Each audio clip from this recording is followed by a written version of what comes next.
뭐 아니면 도일 수 있지만 네. 저는 모든 주식이든 뭐 아니면 도라고 생각해요. 뭐 횡령 배임이 네. 좀 자주 나오는 나라다 보니까 방송 나가도 됩니까? 위험한 발언 아닌가 싶은데 최근에 조금 많이 나오더라고요. 네. 그래서 그런 걸 생각하면 바이오의 문제가 아니라 저는 그냥 기업인들 문제가 조금 있는 게 아닐까.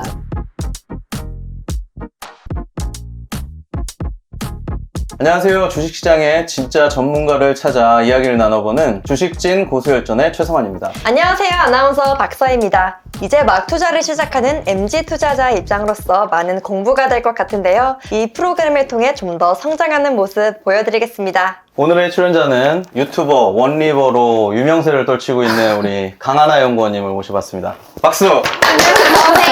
안녕하세요. 네, 잘 지내셨어요? 아, 네, 잘 지냈습니다. 네. 아, 요즘에 공부하시느라고 힘들지는 않으신가요? 아, 그냥, 애널리스트 때랑 좀 비슷한데요. 어찌됐든 애널리스트도 공부해서 보고서를 작성하고 세미나를 하잖아요. 네. 그래서 지금도 그냥 공부하고 논문 네. 쓰고 실험하고 수업 듣고 비슷한 생활을 하고 있습니다. 몇 년 정도 그러면 애널리스트 생활을 하신 거죠? 거의 3년 정도 네. 했어요. 3년 정도 하셨으면은 어떻게 보면은 좀 적게 하신 걸로 볼 수도 있는데 이렇게 빨리 이렇게 회사를 그만두셨는지. 사실 요즘 리서치 센터에 입사를 하시는 분들은 2년을 잘 못 넘기시거든요. 저도 제 동기들 중에서 유일하게 남아있던 사람입니다. 그래서 제가 뭐 짧다면 짧다고 네. 생각하실 수 있지만 말씀해주신 것처럼 MZ 시대에서 저 정도면 네. 오래 잘 다녔다. 심지어 네. 이직도 아닌 퇴사 후 입학이었기 때문에 네. 저는 뭐 좀 수월하게 네. 나올 수 있었습니다. 저도 이제 애널리스트 생활을 한 10년 가까이 했는데요. 오래 하셨네요. 네. 중간에 상당히 이제 퇴직하고 싶다는 생각도 많이 들기도 했었고, 제가 다녔던 회사 같은 경우에는 그렇게 막 보고서의 압박이라든지 이런 게 심하지는 않았었거든요. 제가 할 일 제대로 하고 그냥 보고서 쓰고 싶은 거 쓰고 하면은 되는 회사였는데도 그게 견디기가 좀 힘들더라고요. 그러면 맞아요. 계속 자꾸 새로운 걸 찾고 막 네. 해야 되니까, 그리고 또 시장에서도 자꾸 그런 것들을 원하고 그런 거를 만족시키고 막 이러는 게 좀 힘들었었는데, 뭐 애널리스트 하시면서 뭐 이런 게 꼭 힘들었었다 뭐 이런 거는 혹시 없으셨나요? 회사랑 소통을 아무리 많이 해도 네. 예상을 할 수 없는 리스크들이 하나씩 있어요. 아, 그런 것들이 갑자기 닥쳤을 때 네. 제가 해드릴 네. 수 있는 게 없잖아요, 사실상. 나도 몰랐는데. 네. 혹시 이제 커버한 종목이 뭔가 이렇게 거래 정지가 된다거나. 뭐 그 정도까지는 제가 겪어보진 네. 않았지만 네. 그런 것보다는 이제 뭐 대주주가 갑자기 뭐 지분을 매도한다든지 네. 그런 게 아니면 라이선스 계약을 했던 물질, 그러니까 네. 물질을 해외 기업에 팔았는데 그게 뭐 반환된다든지 네, 그럴 수 이런 있죠. 것들은 네. 그 회사 내에서도 대회비기 때문에 애널리스트들이 알 길이 없어요. 네. 그래서 요즘 많은 투자자분들이 애널리스트들과 이제 기관들이 결탁을 한다고 착각을 네. 하시는 분들이 나도 몰랐다 이제. 네. 근데 나도 몰랐는데 어떡하냐. 네. 저한테 잘 안 알려주거든요, 네. 그 정도는. 네. 그래서 그런 것들은 이제 애널리스트들이 의심을 받는 그런 고충 중 하나인 것 같습니다. 그래서 맞아요. 네. 내가 못 맞췄다기보다는 그걸로 인해서 사람들이 뭐 피해를 보거나 혹은 나를 탓할 때 그 네. 두 가지가 좀 더 힘들었던 것 같아요. 그리고 제가 이렇게 애널리스트 생활을 하면서 바이오 섹터에 대한 이런 의문점 같은 게 하나 있었거든요. 네, 말씀하신 것처럼 애널리스트들은 그 회사에 대한 그 정보를 내부적으로 정확하게는 모르고 있고 그 스케줄이 네. 어떻게 되는지는 절대로 비밀인데, 그 회사 내부에 있는 사람들은 그래도 어느 정도는 그런 이야기들을 알고 있을 수 있잖아요. 그렇죠. 그리고 그게 심지어는 뭐 좀 잘못 얘기하면은 이제 주식 시장에 먼저 좀 이야기가 나온다거나 은근히 그런 것들이 퍼지면서 애널리스트 보고서가 나오지도 않았는데 주가가 좀 오르고 맞아요. 그런 거를 보고서 애널리스트는 이제 그걸 추적해가지고 회사에다 다시 연락을 하고 물어보고. 막 물어보고 하니까 이게 그거였구나 해서 보고서를 쓰면 이제 그 다음부터 주가 빠진다고 해가지고 막 투자자들이 너무 이거 높을 때 써가지고 그런 거 맞아요. 아니냐 하는 그런 얘기를 많이 들으셨을 것 같아요. 요즘 네. 그런 얘기가 더 많더라고요. 사실 네. 제가 애널리스트 활동할 때가 어찌됐든 바이오가 워낙 안 좋았었던 때라서 네. 빠지는 것보다는 오르는 거에 유독 환호를 네. 했던 때라 미공개 정보에 대한 그런 의심이나 우려는 또 많이 없었습니다. 네. 그래서 그러셨군요. 그런 것들을 많이 못 겪어봤지만 최근에 주위 얘기 들어보면 네. 공시 나오는 날에 오히려 빠지는 경향도 있어서 네. 그런 것들은 확실히 조금 조심해야 될 것 같긴 해요. 저희가 그래서 그런 그런 어려운 환경 속에서도 이 강하나 연구원이 근무하셨던 2023년도 바이오 섹터의 애널리스트들 수익률을 저희들이 이제 좀 조사를 해봤거든요.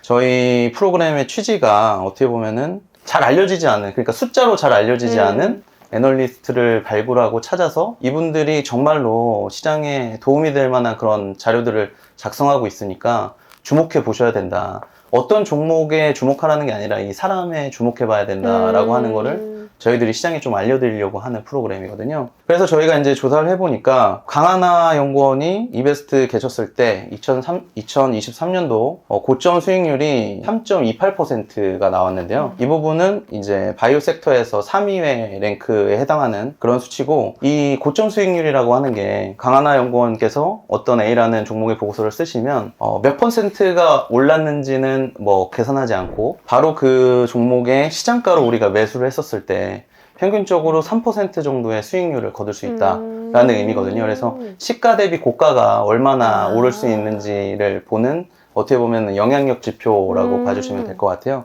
근데 이 부분이 이제 뭐 1위는 오병용 한양증권 연구원이 3.77%, 그리고 현대차증권의 엄민용 연구원이 3.47%, 그리고 강하나 연구원께서 이제 3.28%를 기록을 하셨는데요. 제가 이거 보면서 특이했던 점이, 오병용 연구원은 1년 동안 발간 보고서 개수가 20개, 그리고 엄민용 연구원은 50개. 근데 강하나 연구원께서는 8월 달에 퇴사를 하셨는데도 52개의 그런 보고서를 발간하셨거든요. 네. 엄청나게 열심히 일하시는 연구원이시고, 그리고 또 성적까지 좋으시다. 제가 좀 이렇게 감사합니다. 네, 데이터를 좀 뽑아봤는데, 이게 뭐 없는 얘기를 저희가 하는 게 아니라 정말로 저희들은 애널리스트들이 제대로 평가받아야지 된다고 생각하거든요. 이 부분에 대해서 알고 계셨나요? 어느 정도 네. 그래도 잘하고 있다는 거나 잘하고 있다는 건 알고 있었는데 네네. 사실 이렇게 지표로 보여주면 네. 조금 더 이렇게 신뢰가 쌓일 수 있고 보고서에 무게감이 실릴 수 있을 것 같아서 네. 제가 있었을 때 증권사에 이런 게 좀 도입이 됐었으면 좀 좋았을 것 같기는 해요. 네. 저희도 상당히 이런 부분을 안타깝게 생각을 해서 저희가 이런 데이터들을 시장에다 좀 알려드리고, 이렇게 스타 애널리스트 분들을 초대해서 같이 이야기도 나누는 시간을 가져보려고 하는데요. 앞으로도 뭐 강하나 연구원님 뿐만 아니라 이런 스타 애널리스트 분들을 좀 모시려고 하거든요. 저희가 이제 이런 데이터들을 뽑는 이유가, 보면 투자자분들이 너무 이제 신뢰성에 대한 맞아요. 그런 의심들을 많이 가지고 계시잖아요. 근데 아무래도 시장에 진짜 도움이 될 만한 보고서를 쓰시는 애널리스트 분들을 저희들이 이제 알려드리면 그분들에 대한 보고서에 아까 말씀하신 무게감도 많이 생기실 거고, 또 이런 숫자들을 생각 안 하시지 않을 것 같거든요. 생각을 많이 하실 것 같거든요. 그래서 그런 부분들이 어떻게 보면 보고서의 질을 높이는데 더 도움이 될 수 있는 그런 선순환이 될 수 있겠다라고 생각해서 저희들이 좀 준비를 해봤고요. 그리고 강하나 연구원께서는 그 활동 중에 JW 중해제약, 네네. 그리고 보로노이, 한올바이오팜 같은 종목들을 거의 바닥에서 보고서를 쓰시고 거의 뭐 더블 이상씩 다들 오르지 않았었나요? 그렇죠. 고점 생각하면 다 더블 넘게 올랐었는데 네네. 이게 또 그 다음에 좀 거의 빠지니까. 무조건 빠지잖아요. 네. 어쩔 수 없이 네. 이게 영원히 오르기만 하는 주식은 거의 없다 보니까 네. 빠지는데 이제 또 빠지면 또 거기에 너무 슬퍼하시더라고요. 그러면은 그 보고서를 내시고 이제 주가가 쭉 오르잖아요. 그러면은 좀 이때쯤이면 됐다라고 하는 보고서를 발간하신 적도 있으신가요? 그렇게 하기가 쉽지 않죠. 네. 네. 왜 그게 쉽지 않은지 한번 좀 설명을 해주세요. 일단 기본적으로 어떤 회사든 네. 뭐 제가 홀드를 하거나 혹은 이 정도의 기업 가치는 아니다라고 얘기를 할 경우 그 기업과의 관계가 조금 네. 애매해질 수도 있고 네. 혹은 그 투자자들 입장에서도 기분이 나쁠 수가 있어요. 그렇죠. 그러니까 들고 있는 사람들 양방으로 저는 욕을 먹을 수 있는 상황이 네. 되는 거죠. 물론 제 의견이나 그런 거는 어느 정도 톤 앤 매너를 통해서 설명은 드릴 수 있고 말씀은 드릴 수 있지만 네. 지금은 팔아야 돼요라는 말은 절대 못하죠. 네. 우리나라는 특히 못하죠. 해외는 네. 이제 뭐 셀 보고서들도 있고 네. 홀드 보고서도 생각보다 많은데 네. 이제 국내는 기본적으로 그런 게 이제 암묵적으로 있기 때문에 가장 좋은 방법은 상승 여력이 10%나 15% 정도를 보통 홀드라고 생각을 해요. 네. 내가 보고서를 상승 작성했을 여력에? 때 네. 상승 여력이 15% 정도다. 네. 이면은 그걸 이제 셀이라고 생각을 하시는 게 이제 투자자분들 입장에서 좀 좋지 않을까. 보통 네. 회사에서 작성을 할 때도 그렇게 생각을 하고 작성을 합니다. 네. 투자자분들이 그런 거를 좀 이해하시고서 딱 보시면 이제 보고서에 10%밖에 상승 여력이 없다고 이러면 팔라는 거네. 네. 보고서를 52개나 작성하셨는데 아무래도 한 개 한 개 쓰셨을 때마다 책임감이 되게 막중하셨을 것 같은데 어떠세요? 멘탈적으로 좀 힘드시지 않으셨어요?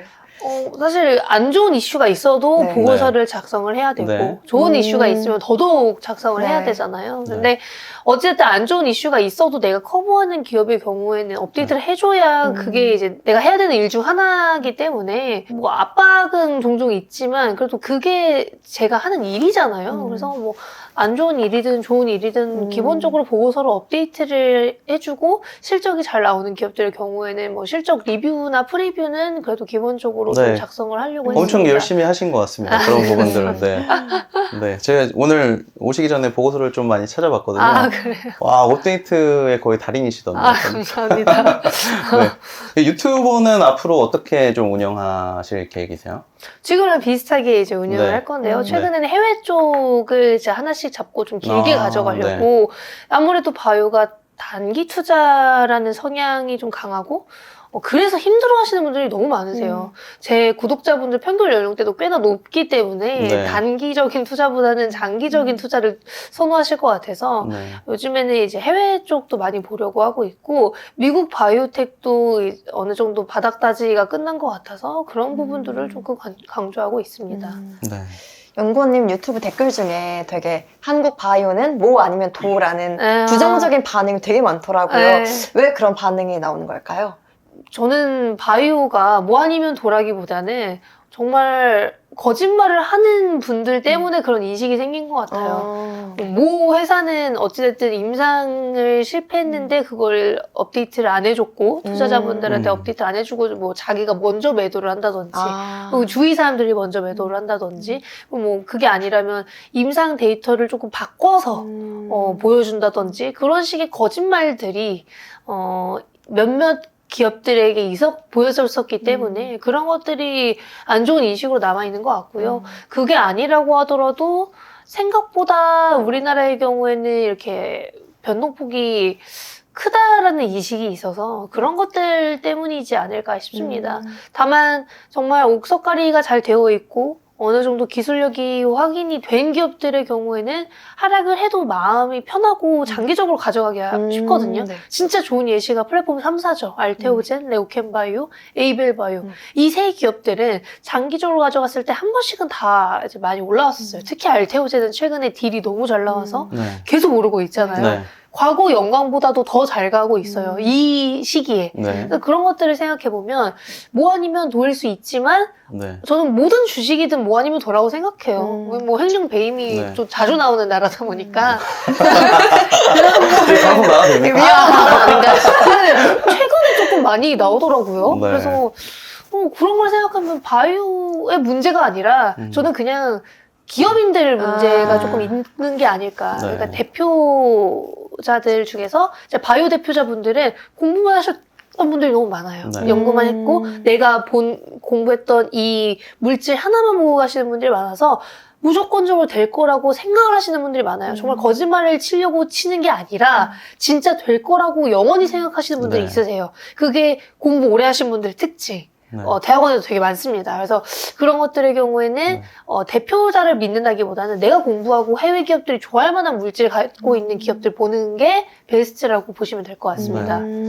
저는 뭐 아니면 도라고 하셔가지고 네네. 그러면은 모인 회사들을 잘 찾으면 되잖아요.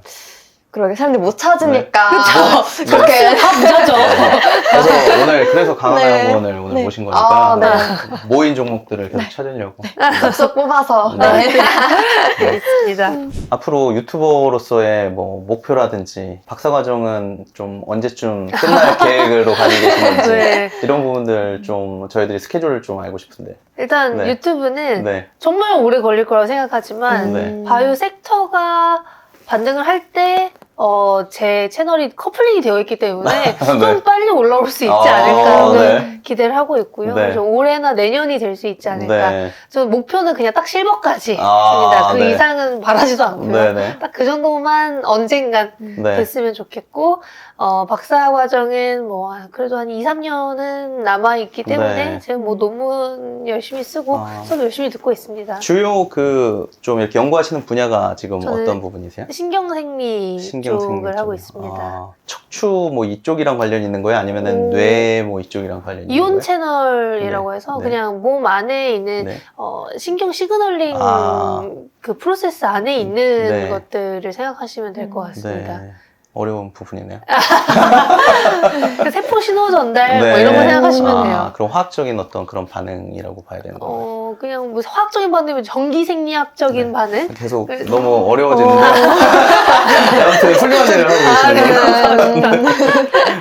강하나 연구원님 말씀 잘 들었고요. 이제는 2부에 우리 그 찐 고수의 선택 편에서 또 말씀 더 나눠보도록 하겠습니다. 네. 감사합니다. 감사합니다. 감사합니다.